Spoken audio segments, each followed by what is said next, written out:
بسم اللہ الرحمن الرحیم الحمد للہ الذی ہدانا لہذا وما كنا لنہتدی لولا ان ہدانا اللہ والصلاة والسلام علی سید الرسل وخاتم الانبیاء محمد المصطفى وعلى آلہ وصحبہ المجتبى اما بعد۔ ادارہ تربیت المعلمین کی جانب سے استاد کے اوصاف سے متعلق ہماری گفتگو چل رہی تھی، جس میں آج کا موضوع ہے کہ استاد کا اپنے طالب علموں کی مالی حالت کی طرف توجہ دینا۔ استاد کا اپنے طالب علموں، اپنے شاگردوں کی مالی حالات کے اوپر توجہ دینا۔ طالب علموں کی در حقیقت مالی امداد کرنا یہ طالب علموں کے اندر انتہائی یکسوئی کو پیدا کرتا ہے۔ طالب علم پر استاد کی یہ بہت بڑی ایک شفقت ہوا کرتی ہے۔ طالب علم کے اوپر استاد کی یہ بہت بڑی ایک توجہ اور یہ بہت بڑی ایک عنایت ہوا کرتی ہے کہ جس کو حقیقت میں اگر الفاظ کا جامہ پہنایا جائے تو اس کے لیے الفاظ نہیں۔ یہ استاد کا انتہائی اخلاص اور للہیت ہوا کرتی ہے، اور انسان اور طالب علم کے اوپر بہت بڑا استاد کا احسان ہوا کرتا ہے، اور یہ طالب علم کو کامیاب بنانے کے لیے ایک بہت بڑا ایک گر ہے، اور بہت بڑی اس کے اندر ایک اخلاص اور للہیت اس کے اندر جھلکتا ہے کہ طالب علم کو کامیاب بنانے کے لیے استاد طالب علم کی مالی امداد کرتا ہے، طالب علم کی مالی حالت کی طرف توجہ کرتا ہے۔ در حقیقت ہونا تو یہ چاہیے کہ استاد کی مالی حالت کی طرف توجہ کی جائے، مالی حالات کا جائزہ لیا جائے، اور شاگردوں کو چاہیے کہ ہمیشہ طالب علموں کو چاہیے کہ ہمیشہ اپنے اساتذہ کی خدمت کو سر انجام دینا اور خدمت کرنا اپنے لیے ابدی اور دنیا اور آخرت کی بہت بڑی سعادت سمجھیں۔ دیکھیں، استاد کا کوئی حق ادا نہیں کر سکتا۔ جہاں پر طالب علم کو یکسوئی درکار ہوا کرتی ہے، اسی طریقے سے اپنے استادوں کے اندر بھی یکسوئی پیدا کرنے کے لیے دماغی اور ظاہری اور باطنی لحاظ سے یکسوئی کو پیدا کرنے کے لیے مالی وسعت ایک بہت بڑا ایک ذریعہ ہے کہ جس کے ذریعے سے طالب علم اپنے استاد کی خدمت کر کے ان کے اندر یکسوئی کو پیدا کر سکتے ہیں۔ ہونا تو یہ چاہیے، اور اسی چیز کی فکر کرنی چاہیے۔ ظاہر ہے کہ یہ مال کی کیا حیثیت ہے، ماشاءاللہ اہل علم حضرات ہیں، تمام ہمارے علماء ہیں، ہمارے اساتذہ ہیں، ان کے سامنے مال کی حیثیت کو بیان کرنا کہ دنیا کی کیا حیثیت ہے، یہ ماشاءاللہ آپ سب اہل علم ہیں، آپ کو معلوم ہے۔ مال کی ضرورت بھی اتنی ہی ہے، مال کی حیثیت بھی ہمارے سامنے ہے۔ ہر وقت ہر لحاظ سے آدمی مالی اعتبار سے یکسو ہو، عام طور سے ایسا نہیں ہوا کرتا۔ طالب علموں کو چاہیے کہ وہ اساتذہ کے حالات کا جائزہ لیتے رہیں، اور اتنی قربت کے ہوتے ہوئے جائزہ لینا کوئی مشکل نہیں ہوا کرتا۔ تو لہٰذا اس طریقے سے دیکھنا کہ ابھی استاد کن حالات میں ہیں، کن فکرات میں ہیں، اور کن آزمائش میں ہیں، اور کن مسائل اور کن مصیبتوں میں ہیں، اس کا جائزہ لیتے ہوئے اس کے ساتھ مالی تعاون کرنا حقیقت میں یہ طالب علموں کے لیے بھی ایک بہت بڑی سعادت ہے۔ لیکن طالب علم ہوا کرتے ہیں، وہ کوئی مال کمانے والے نہیں ہوا کرتے، کسب مال نہیں کیا کرتے، لہٰذا اپنے لحاظ سے جتنا بھی ان کے لیے وسعت ہو سکے، در حقیقت یہ ہونا چاہیے کہ وہ اساتذہ کی خدمت کریں۔ لیکن عمومی طور سے ایسے حالات نہیں ہوا کرتے، تو لہٰذا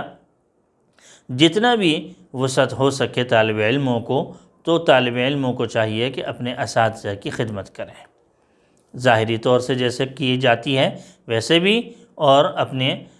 مالی اعتبار سے بھی جتنی خدمت ہو سکے اتنا کرنی چاہیے، اس میں کسی قسم کی کوئی تکلف نہیں کرنا چاہیے۔ اپنے لحاظ سے جتنا کچھ ہو سکے طالب علموں کو چاہیے کہ اپنی سعادت سمجھیں۔ اس کے برخلاف اگر ضرورت طالب علم کو بھی ہے تو استاد کی کیا حیثیت ہے؟ استاد ایک، جیسا میں نے کئی دفعہ عرض کیا کہ استاد ایک باپ کی سی حیثیت رکھتا ہے،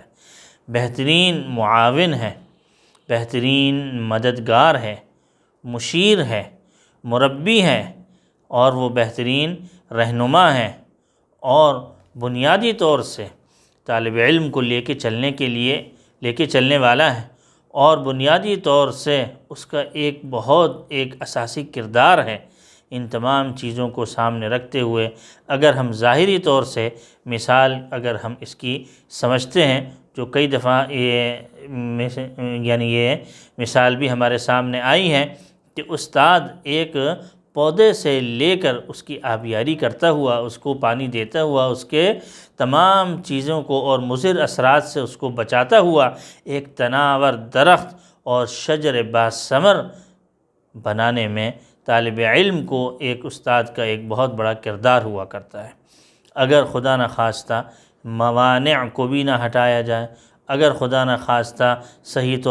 طریقے پر ان کی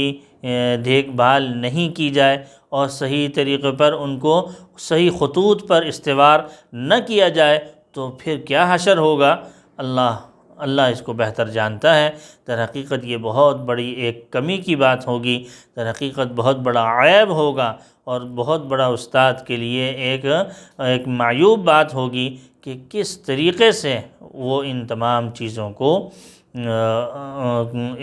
بری چیزوں کو اپنے اندر لیے ہوئے ہیں۔ یہ ہمارا معاشرہ بھی، ہمارے چھوٹے سے چھوٹا آدمی بھی، اور ہمارے چھوٹے سے چھوٹا ایک ہمارے طالب علموں کا ایک فرد بھی اس چیز کو محسوس کرتا ہوگا۔ تو لہٰذا اس عیب سے بچتے ہوئے استاد دیکھیں طالب علم کی کامیابی کی فکر کرتا ہے علمی اور عملی اعتبار سے، اور اس کے اندر وہ اپنی محنت صرف کرتا ہے، خوب مطالعہ کرتا ہے، خوب اس سلسلے میں اپنی انتھک کوشش کرتا ہے، محنت کرتا ہے، اس کا اپنی ایک لگن اور جذبہ اور ولولہ ہوا کرتا ہے کہ میں تدریس کے اندر کامیاب ہو جاؤں، میں خوب اچھی طریقے سے پڑھاؤں۔ اور لیکن اگر پڑھانے میں اس کی باتوں کو کیچ کرنے کے لیے، اس کی باتوں کو اخذ کرنے کے لیے، ان کی باتوں پر عمل کرنے کے لیے، اور ان استاد کو کامیاب بنانے میں اگر وہ یہ دیکھ رہا ہے کہ طالب علم نہیں رہے اور بہت سارے حالات اور مسائل کے وہ شکار ہیں، تو ان تمام چیزوں کا بھی جائزہ لینا یہ استاد کی بہت بڑی ذمہ داری ہے۔ ان تمام چیزوں کا جائزہ لینا اور ان کو کامیابی کی طرف لے کے چلنا، اور ان کے اندر یکسوئی کو پیدا کرنا، اور ظاہری اور باطنی اعتبار سے تمام موانع کو ختم کرنا، یہ بھی استاد کی بہت بڑی ذمہ داری ہے۔ دیکھیے بہت سارے ایسے مسائل ہمارے سامنے آتے ہیں کہ جس میں ایک شخص ہمارے سامنے آتا ہے، ایک طالب علم ہمارے سامنے آتا ہے کہ جس کے بارے میں معلوم یہ ہوتا ہے کہ یہ اپنے خاندانی اعتبار سے ان کو سپورٹ حاصل نہیں ہے، خاندانی اعتبار سے، اپنے گھر اور اپنی فیملی کے اعتبار سے، ظاہری اعتبار سے بھی اور باطنی اعتبار سے بھی، ہر لحاظ سے وہ ان کے ساتھ یکسانیت نہیں رکھتے، وہ ہم آہنگی نہیں رکھتے، وہ بہت سارے معاملات میں ان کی سوچ میں اور ان کے گھر والوں کی سوچ میں بہت بعد پایا جاتا ہے، جس کی وجہ سے وہ ان کے ساتھ ظاہری طور سے بھی تعاون نہیں کرتے،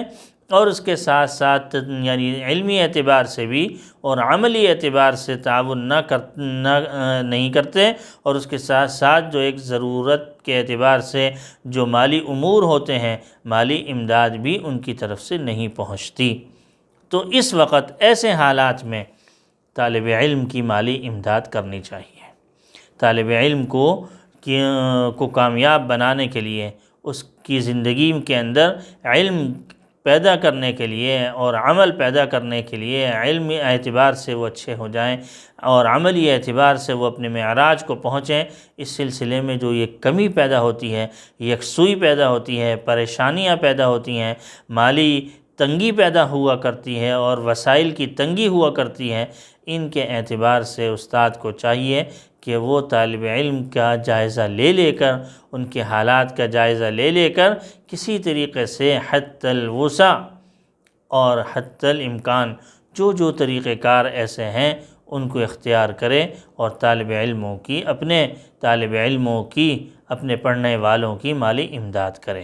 کہ مالی امداد کرنا در حقیقت یہ استاد کی بہت بڑی ایک توجہ ہوا کرتی ہے، بہت بڑی محنت ہوا کرتی ہے، یہ دین کی بہت بڑی آبیاری ہے اور دین کی بہت بڑی خدمت ہے۔ یہ جہاں استاد بہت ساری خدمات کر رہا ہے، استاد کو چاہیے کہ اس خدمت میں بھی وہ خوب محنت کرے، خوب اچھے انداز سے اس چیز کو اختیار کرے، خوب اچھے انداز سے اس کے اسباب کو بروئے کار لائے، اور خوب محنت کر کے اور خوب اچھے انداز سے طالب علموں کی مالی امداد کرے۔